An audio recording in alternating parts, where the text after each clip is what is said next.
If you're asking yourself, should I take out a Parent Plus loan? In this video, I'm going to talk about the one crucial conversation you must have, as well as the pitfalls of signing on the dotted line for your student. Stay tuned.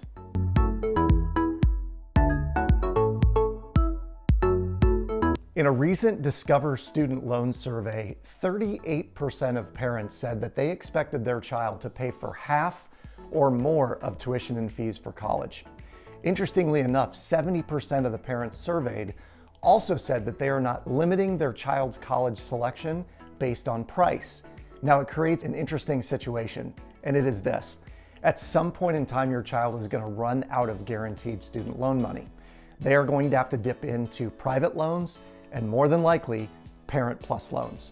And you'll know if Parent Plus loans are on the table when you get your financial aid package and the word plus is anywhere on the document.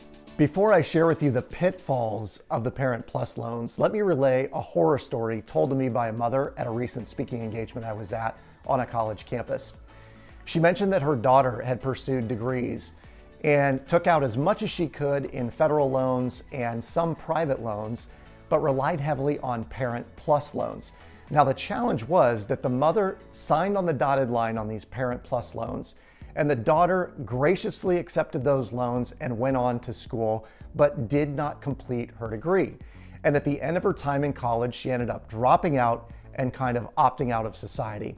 And the problem was she left her mom with over 6 figures of Parent Plus loan debt. The payments kicked in right away. It was over 4 figures a month. And here's the real kicker. This woman mentioned that she was in the financial services industry and she knew better. So let me talk through the pitfalls of the Parent Plus loans and one critical conversation you must have with your student before signing on the dotted line. Here is pitfall number 1. The parent is responsible. It doesn't matter if that loan is taken out in the student's name, the parent is signing on the dotted line, which means that the parent ultimately will have that loan show up on their credit report. Now, this is really important to understand because if you decide you're going to go buy a new home, get a car, shop for furniture, there is a very high likelihood that those payments are going to calculate into your debt to income ratio and could prevent you from buying that house or that car or even that furniture. Pitfall number 2 is that Parent Plus loans don't qualify for all of the income-driven repayment plans that federal loans or even private loans do. So what that means is where a student who is borrowing money could get on an income-based or income-contingent repayment plan, making their payment very, very small over a longer period of time. Parent Plus loans really only have 1, maybe 2 options. Most of them are either on a 10-year payback or a 25-year payback. And if you are making payments on your student's Parent Plus loan for 25 years, well, do the math. You're probably going to be retired and still paying off those student loans. Pitfall number 3 of Parent Plus loans is there are large borrowing limits. And what that means for you is that it's very, very easy to get in over your head faster than you can imagine. So be very mindful of how much is taken out in those student loans and make sure that both you and your student, when you have the conversation we're about to talk about, can manage the payment that corresponds with that Parent Plus loan. Pitfall number 4 of the Parent Plus loan is repayment begins immediately. As soon as that check is cashed by the university, that loan is in repayment to the parent.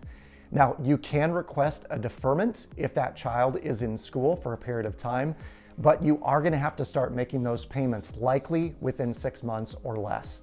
So remember that as soon as you take out that loans, that is going to kick up the amount of payments that you have coming out of your checking account on a monthly basis. And finally, pitfall number 5, and probably the biggest one, is these loans are non-bankruptable. What that means to you, the parent, is if you're having trouble making the payments, at some point in time you decide, you know what, I'm just going to declare bankruptcy. The reality is those loans are still going to be there. These loans are non-bankruptable, meaning that once you take them out, you can never get rid of them without paying them off. So be very, very mindful about what you're signing up for on those Parent Plus loans.